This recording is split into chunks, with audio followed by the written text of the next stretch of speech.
What up, Cavs Nation? I'm your host, Ethan Sands, and I'm back with another episode of the Wine and Gold Talk podcast. Joining me, per usual, you know him, you love him, Chris, Fedor, and Chris. It has started. Free agency. Let the craziness begin. And even though it might have taken a few minutes more than some might have hoped, free agency kicked off today at 6 o'clock.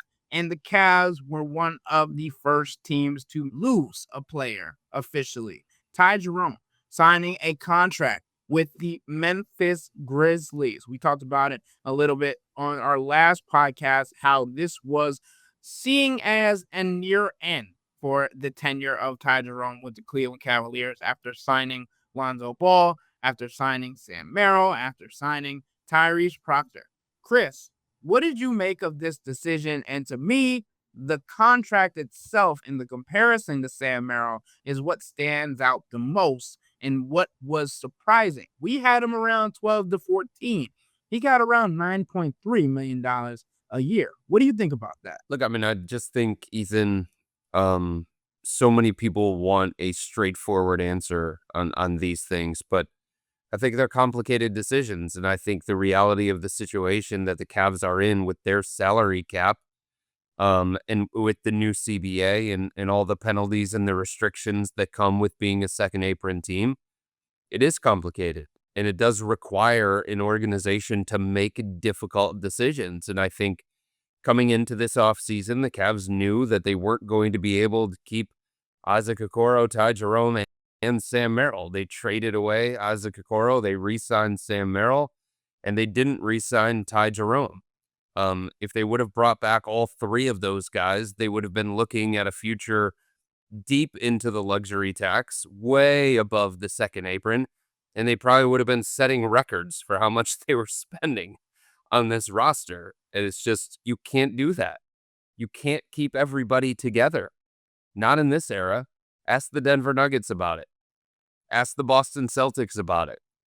It just becomes really, really complicated to keep everybody that you want to keep on the roster.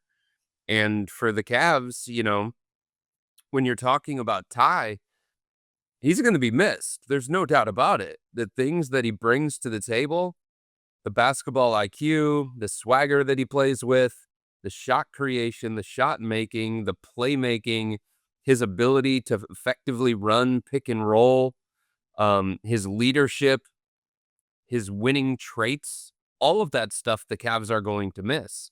And I think they would admit that too. But they're just in a situation where, for a variety of different reasons, they couldn't afford to bring back Ty Jerome. Yeah, Chris, and just to get into the specifics a little bit for those who aren't unaware, Ty Jerome agreed to a 3-year, $28 million deal with the Memphis Grizzlies, while the Cavs retained Sam Merrill on a 4-year, $38 million contract. And if you didn't know this already, Chris, Sam Merrill will become the highest paid 60th pick in NBA history, surpassing Isaiah Thomas, who was making $32.5 million around that range. So I do think it's interesting, though, because we talked about this a little bit yesterday, how the different qualities of players and in the different intangibles that each player has and the style of play that fits into the system of Kenny Atkinson and the Cleveland Cavaliers. To me, we touched on the defense a lot, right? And that makes a whole lot of sense because of what Indiana did to Ty Jerome. Anytime he was on the floor, we knew it was going to happen. They attacked him. They put him in every single situation and action that was possible. But some fans are looking at the offensive production and being like, oh, well, Ty Jerome only had 2 bad games in the playoffs when it comes to his production offensively. Well, you could look at that, but you could also look at the fact that he is a ball-centric player. He needs the ball in his hands to be effective. He creates his own shot, which is one of the things that is going to be lost by the Cleveland Cavaliers. But also, there were times where Ty Jerome would get the ball and have to shoot his way out of a slump, and it didn't call for that situation necessarily, right? He would shoot himself into more problems than shooting him out of some. So I think in the playoffs, you see this guy who is one of the best, and obviously six man of the year finalist, one of the best players off the bench. He utilized so much off the bench for the Cavs and energized so much. But when you see what Lonzo Ball is going to be able to do in his role with Darius Garland coming back at some point this season, hopefully sooner rather than later, right? You still have Craig Porter Jr. on your bench. You have Tyrese Proctor on your bench. All of these players are able to play on and off the ball. They don't necessarily need the ball in their hands to be effective, to be efficient. And I think that's what Ty Jerome lacks when it comes to this Cavs team and what Kenny Atkinson is looking for. And Chris, I wanted to ask you this because there has been questions circulating the interwebs as they do on free agency day. Do you feel like the Cavs chose between Sam Merrill and Ty Jerome, or do you think this is a role for Ty Jerome in Memphis that is going to elevate him to something that the Cavs could not have given him? In a general sense, it's hard to look at the situation and say something other than that. But I think it's a nuanced conversation. I think when you talk about the roster construction of the Cavs, the goal here is to build a championship team. The goal here is to find the right complementary skill sets. The goal here is to find pieces that fit. And it's not about always the best player or the most talented player. I think a lot of people would say that Ty Jerome is a more talented offensive player than Sam Merrill. But it's about making everything fit the right way. And it's about dealing with the roster composition that you have in place. And for the Cavs, over the last week and a half, the roster complexion has changed. They traded for Lonzo Ball. They drafted Tyrese Proctor with the 49th overall pick. Now, again, nobody is going to sit here and say that Tyrese Proctor is going to be Ty Jerome, or he's going to replicate the skills of Ty Jerome, or he's going to replicate the production of Ty Jerome. But he can do some of the Ty Jerome things. Lonzo Ball, same thing. He can do some of the Ty Jerome things. He can organize the offense. He can get you into your sets. He can play out of the pick and roll. He can handle some of those ball handling responsibilities. And he's a way, way better defender than Ty Jerome is. So I think when you look at the totality of this roster, they needed somebody to bring the stuff that Sam does, because there's a dearth of that on this roster. The only player comparable to Sam on this roster is Max Strus. Okay? But you need his movement. You need his gravity. You need his three-point shooting. He's one of the best off-ball cutters in the entire NBA, Sam Merrill is. And I just think the Cavs value Sam and the things that he brings to the table. On top of that, they believe in him more as a playoff performer. They believe in him more as a defender. They don't think he's going to get picked on the same kind of way as Ty. They don't think he's going to get exploited as much as Ty. So if this was a situation where the Cavs didn't already have Lonzo Ball, they didn't already have Darius Garland, they didn't already have Donovan Mitchell, and this roster was built in a different kind of way, and they sat there and they looked at this roster and said, we have a dearth of playmaking. We don't have enough ball handlers. Then they probably look at Ty Jerome and value him a little bit more, right? But they do have a bunch of different guys that can handle the ball. And on top of all of that, Ethan, the offense is going to run more through Evan Mobley than it has in the past. So that's going to take touches away. That's going to take shot attempts away. That's going to take some usage away.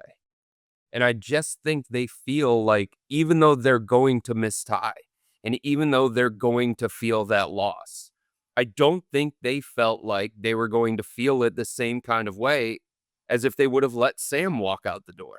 And it's hard to look at this situation and say, well, Ty's the better player. Ty's the more productive player. Ty finished third and sixth man of the year. What could they possibly be thinking from that standpoint? And again, it's about a skill set. It's about a style of player. It's about what they think works best in this offense with the other components that are already on this roster. So if they look at Sam Merrill and they say, better off-ball player, better defender, You can't really dispute that, right? He is a better off-ball player. He is a better defender. So those are two things that they like about Sam.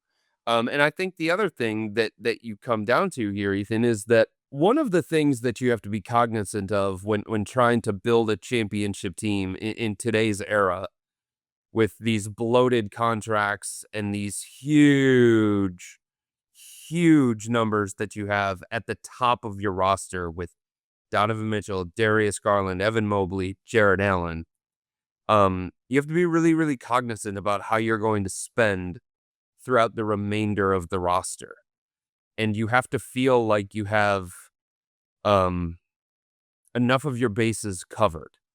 And if you're going to be a second apron team, okay, you're going to be a second apron team. If you're going to be a luxury tax team, okay, you're going to be a luxury tax team. But the deeper you go into the luxury tax, the harder it's going to be to get out of it. The more you go above the second apron, the more moves you're going to eventually have to make to get back below the second apron. And even though it was just a $9 million annual salary for Ty Jerome, for the Cavs in luxury tax, that's more than $50 million. For the Cavs, that puts them further above the second apron and makes it harder to get below the second apron again.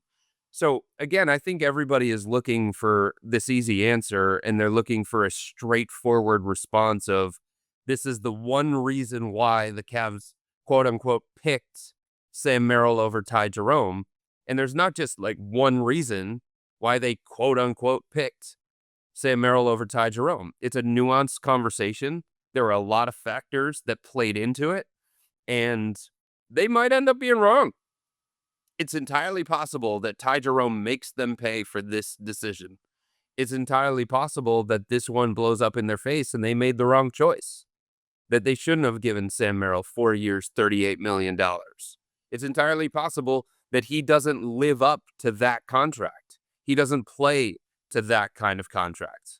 We're just going to have to wait and see. Chris, the other conversation that I've been seeing circulating is how much the Cavs are going to lose depth wise. Like when you go to that second unit, are the Cavs going to be the same? And to me, I don't think they're going to be worse without Ty in this scenario, as you mentioned, because they went got Lonzo, because they brought back Sam, and because I also think DeAndre Hunter is going to have a bigger role in that second unit if the Cavs decide to continue having Max Strus as a starting small forward. There's another layer to that.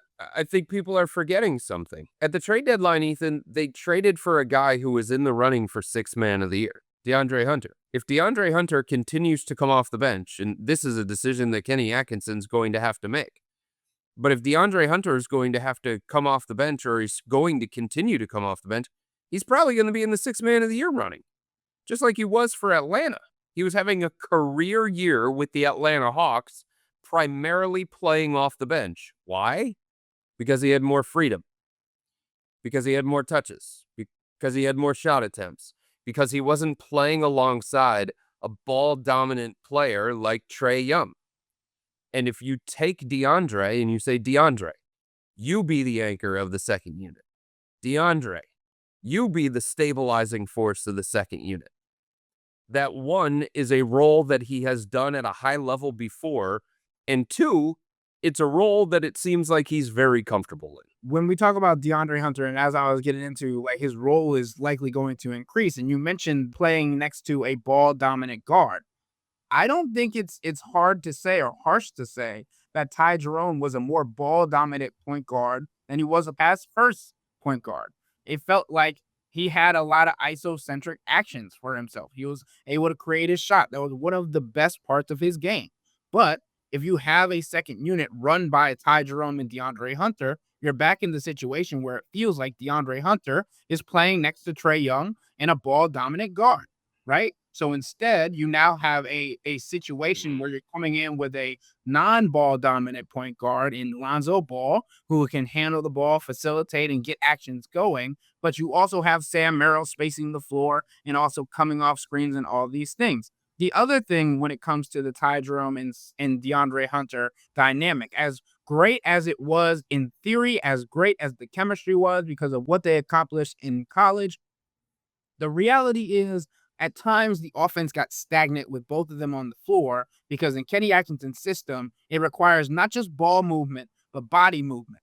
And those two players were not used to moving their bodies as much as required to be successful in Kenny Atkinson's lineups. But I think when you talk about a second unit that now has the spacing, has this flowing, moving options, and DeAndre Hunter is going to feel more acclimated coming off the summer with Cleveland and Kenny Atkinson, that you're going to have a better understanding of what he's capable of, where he's most comfortable, and how to make him the most efficient in the lineups that you have created.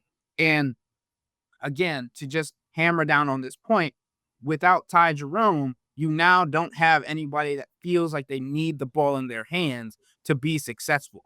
Imagine you have DeAndre Hunter and Evan Mobley as the two primary scorers on the floor, with Lonzo Ball and Sam Merrill and maybe even Jared Allen and whoever, if the Cavs decide to go and get a backup big man, right? That's the ideal look for this Cavs team when you talk about spacing, when you talk about movement, when you talk about offensive efficiency, productivity, and creation. So I just think Cavs fans that are continuing to say that this is already a step backwards for the Cavs aren't looking at the bigger picture and what the Cavs and Kenny Atkinson have been telling us since last season. I think there's another thing in play here too, Ethan. If you think about, and we've talked about this so many times on the podcast, for them it's about the 16 game season. For them it's about the playoffs. And what does this team look like when you're talking about a playoff run? They have Donovan Mitchell, they have Darius Garland, they now have Lonzo Ball. How many minutes a night was Ty Jerome going to get? With that kind of hierarchy, what was he going to get when you got into the playoffs? What, 16 to 18 minutes, something along those lines? Okay. I mean, he averaged 19 minutes during the regular season this past year for the Cavs. He still finished third in sixth man of the year voting, but he was a 19-minute-a-night player. It's just hard to continue to fit all of these different guys in here when they have similar skill sets and they're asked to do similar things within the offense or within the structure of the team. Sam Merrill is not like Ty Jerome. Sam Merrill is not like Lonzo Ball. Sam Merrill is not like Darius Garland. Sam Merrill, he can carve out a role. He can consistently get minutes because the skill set that he brings to the table, the style of player that he is, the role that he occupies within the hierarchy of this team separates him. It makes him a little bit different. And this is still the early stages of free agency, and the Cavs are going to look at veteran minimum contract guys. Maybe some of those are guards. Maybe some of those are wings. Maybe some of those are bigs. Maybe some of those are more reliable point guards than Craig Porter Jr., if you want to go that far. It just kind of depends on who's out there and who's willing to come here for the Cavs. But this is about finding the best fitting roster that you can possibly find. This is about finding the right skill sets that are going to be maximized in Kenny Atkinson's offensive system. And then again, on the defensive end of the floor. And I think if we were having this conversation 2.5 weeks ago and Proctor wasn't on the roster and Lonzo Ball wasn't on the roster, it's probably a different kind of conversation internally for the Cavs when it comes to Ty. I think there's something else that other people have to ask themselves here. And again, I love Ty Jerome, the basketball player. He got my vote, my personal vote for sixth man of the year because you could feel his impact, because you cannot diminish what he meant to this team throughout the course of the regular season and the kind of regular season that he had. So this isn't a knock against Ty. This is just reading the situation in its totality. If Ty was that coveted, if Ty was that beloved, and if this was a quote-unquote below market value deal, why didn't somebody else beat it?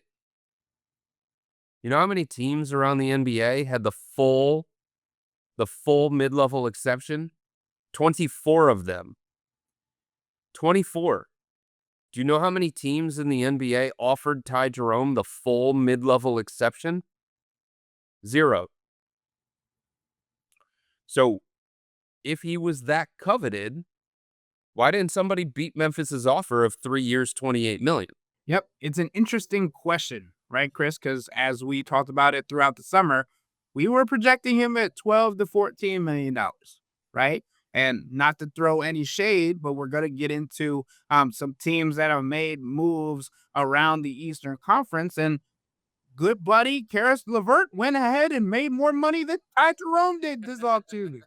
Insane to think about, right? Somebody that we've known for a long time has an injury history. Ty Jerome obviously also has an injury history. Karis LeVert a little bit older. Ty Jerome about to be 28 years old, I believe. There's nuance to all of the conversations we're going to have. But Chris, I wanted to get into the last part of this podcast, which is dissecting the first day moves of the NBA free agency. Who you think was cooking in their front offices? And Chris, when it comes to the Eastern Conference, to me, there's two teams that stand out. One that we've talked about already, making a huge splash before free agency began, the Orlando Magic. Trading for Desmond Bane obviously was huge, but now they went out and got a backup point guard in Tyus Jones, another ball handler, facilitator, someone that is so good at preventing turnovers, one of the weaknesses of the Orlando Magic. The potential rotation for the Orlando Magic this coming season is Jalen Suggs, Desmond Bane, Franz Wagner, Paolo Banchero, Wendell Carter Jr. as a starting unit, Tyus Jones, Anthony Black, Tristan Da Silva, and Jonathan Isaac coming off the bench. That's a stacked rotation in the Eastern Conference with guys who have playoff experience now and a actually ready point guard to play in and facilitate. The other team is the Atlanta Hawks, who came in after getting Kristaps Porzingis, again, another trade before free agency began. They ended up grabbing Nickeil Alexander-Walker and Luke Kennard, shooting and spacing and defense. A whole lot of good going on for the Atlanta Hawks front office. Obviously, their starting unit is likely going to be Trae Young, Dyson Daniels, Zachary Ricochet, Jalen Johnson, and Kristaps Porzingis, with Nickeil Alexander-Walker, Luke Kennard, and Onyeka Okongwu coming off the bench. But Chris, maybe the best team acquisitions during the free agent market was the Houston Rockets. I know we're talking about the Eastern Conference, but I had to throw this in there. Van Vliet, Holiday, Amen Thompson, Shepard, Smith Jr., Finney Smith, Tate, Whitmore, Kevin Durant, Ethan, Sengun, Capella, and Steven Adams. This is a stacked roster. And I don't know if we're going to go as far as who is competing for the NBA Finals. We're in day one, but I think if we're talking about the top three teams out of day one of the free agent market, it's got to be those three for me. Those are the three obvious ones for sure. I'll add two more, though. I think the Knicks, with their reported deal that's going to happen with Jordan Clarkson, I think that's a big deal. Their bench was not a strength of the team. They had to play a lot of their starters heavy minutes. They completely collapsed when they went to non-Jalen Brunson minutes. This is somebody who can cook on the offensive end of the floor. This is somebody who can, run things offensively and just provide buckets off the bench in the non-Jalen Brunson minutes. It's the kind of piece that the Knicks have been needing. It's the kind of piece that the Knicks have been missing. So them reportedly getting a deal done with Jordan Clarkson when he clears waivers, I think that's a big deal for the Knicks. And then Denver getting Cam Johnson for Michael Porter Jr. is a huge step forward. Cam Johnson is one of the best shooters in the entire NBA, and now he's going to play on a team alongside Jokic, who creates great opportunities. The kinds of shots that Cam Johnson is going to get in Denver, he has never gotten before in his NBA career. The kind of role that they're going to ask him to play is one where he can thrive. So I thought that was a big move by Denver, and they also brought back Bruce Brown, who can come off the bench, provide energy, play multiple positions, defend multiple positions, have different kinds of roles. He's been in Denver before, so there's the chemistry there. He knows members of that coaching staff still. He knows that organization well, and it's not like they're asking him to play 30 minutes a night. It's not like they're asking him to play 25 minutes a night. Just come off the bench and be you. Be the guy that you were for us in the past. Set some good screens, play out of the pocket, elbow extended, all that kind of stuff. Bruce Brown has played that particular role before in the past, and he's been successful in that role in the past. And he parlayed that into the big contract that he got in free agency a couple of years ago. So I don't know that Denver is going to get all the splashy headlines the way that Atlanta is, the way that Houston is, but they were close last year. They were a hard out in the playoffs last year. And now they fortified their bench and they added a better player than Michael Porter Jr. and Cam Johnson, a guy who I think is going to fit in brilliantly alongside Jokic and everybody else in Denver. So to me, that championship window for the Nuggets has popped back open. I think anytime you have Jokic and you have Murray and you have Aaron Gordon and you've got champions on that roster, I think that the championship window was going to be open, but I think it's probably a little bit more open than it was because of these roster enhancements that they made. Chris, we talked about the Eastern Conference being wide open, and I think everybody in the East that was like, "Oh, we've been in the play-in for a little bit. I think we can make a little bit of a push." All of these teams were like, "Oh no, if this is how the Boston Celtics are gonna look, if this is how the Indiana Pacers are gonna look, it could be scary hours." And I'm not ready to rank my Eastern Conference just yet, but I think the top 4 seeds are going to be very interesting, especially in comparison to the last few years. If you had to make a guess, and I'm gonna throw you on the spot because you're the beat reporter, you're the big boss in town. Who do you think is making the biggest splash in the Eastern Conference this season off of day one in free agency? What do you think, Chris? Hard not to buy stock in Atlanta at this point because I think it shows something, Ethan. I think it shows recognizing the weakness that you have on your roster and figuring it out in terms of how we're going to address it. Trae Young is little. Trae Young can't defend. And Atlanta's saying, we get that. We understand that. He's going to get targeted over and over and over again. But we also know that he could be an offensive engine. We also know that he can lead the NBA in assists. We also know that he has been a big-time playoff performer. And we also know that we're going to have him on this roster. So what can we do to stay competitive and deal with those limitations that Trae has? And their idea is we're just going to surround him with size and length and athleticism and defense. And that's going to allow us to overcome those things. We'll see. We'll see if it happens. But the idea is very, very logical. You got to deal with Dyson Daniels for 40 minutes. Then you've got to deal with Nickeil Alexander-Walker. Who wants to deal with those guys? It's like going up against the Indiana Pacers defensively in a 7-game series. You got to deal with Nembhard. You got to deal with McConnell. You've got to deal with Aaron Nesmith.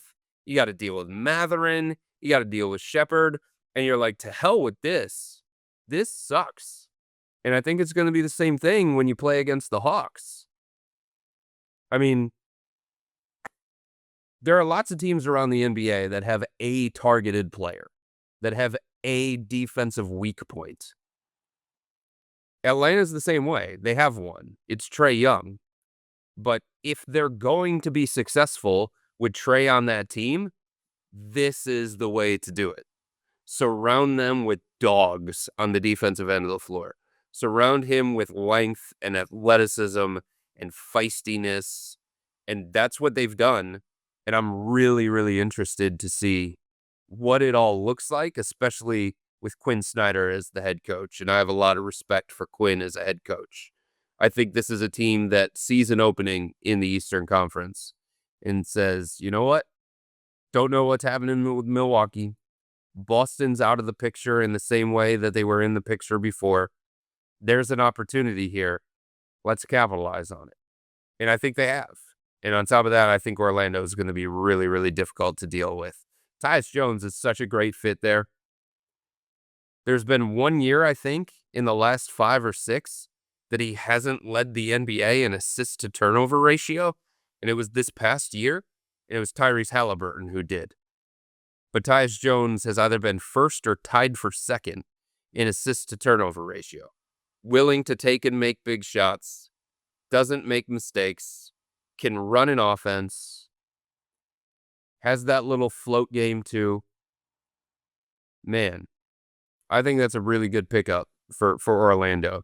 It's what a lot of people expected to happen, especially once Desmond Bane got traded there. Him and Tyus Jones very close.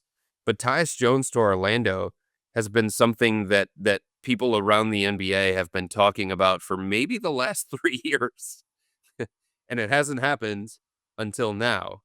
And getting him one on the contract that they did, and now in a lesser role than probably what he would have had to take in previous years, it's probably going to be a really, really good version of Tyus Jones that the Magic get. Chris, I got to say this because Jimmy's not here, but Trae Young being a player that has accepted the villain role, and I have appreciated what he's been able to do in that role, knowing that he played a part in the signings of players like Luke Kennard and Nickeil Alexander-Walker, having some influence in those decisions. I think it's huge. It's also funny because I know you know this about me. I'm always on the internet. I'm always seeing what every player is trying to say and do. But there was an account that tagged Trae Young on May 31st and was like, Trae Young will be in the finals next year. Mark my words. And then the day after, Trae Young just responded with promise. And I don't know how decisive or how influential Trae Young was in these decisions, but going to get Nickeil Alexander-Walker, going to get Luke Kennard, and obviously getting Kristaps Porzingis is definitely a huge step up. And even if you don't consider it an offseason pickup, they're getting Jalen Johnson back at some point this season. And like I said earlier, Jalen Johnson is one of the best up-and-comers in the NBA. And I think the Cavs are going to have to try and prepare for a team like that. But Kenny Atkinson is saying that they can do that with movement, passing, and selflessness, and they have to do it together. But as we know, these teams with length, these teams with size, these teams with defensive identities, which it feels like the Atlanta Hawks are going to have coming into the season, are difficult for the Cavs to deal with. We'll have to see if the Cavs are able to improve on this in the coming year. But with all that being said, that'll wrap up today's episode of the Wine and Gold Talk podcast. But remember to become a Cavs Insider and interact with Chris, me, and Jimmy by subscribing to Subtext. If you want to get inside information on what the Cavs might be doing in free agency, this is where you get it. Sign up for a 14-day free trial or visit cleveland.com/Cavs and click on the blue bar at the top of the page. If you don't like it, that's fine. All you have to do is text the word STOP. It's easy, but we can tell you that the people who signed up stick around because this is the best way to get insider coverage on the Cavs from me, Chris, and Jimmy. This isn't just our podcast, it's your podcast. And the only way to have your voice heard is through Subtext. Y'all be safe. We out.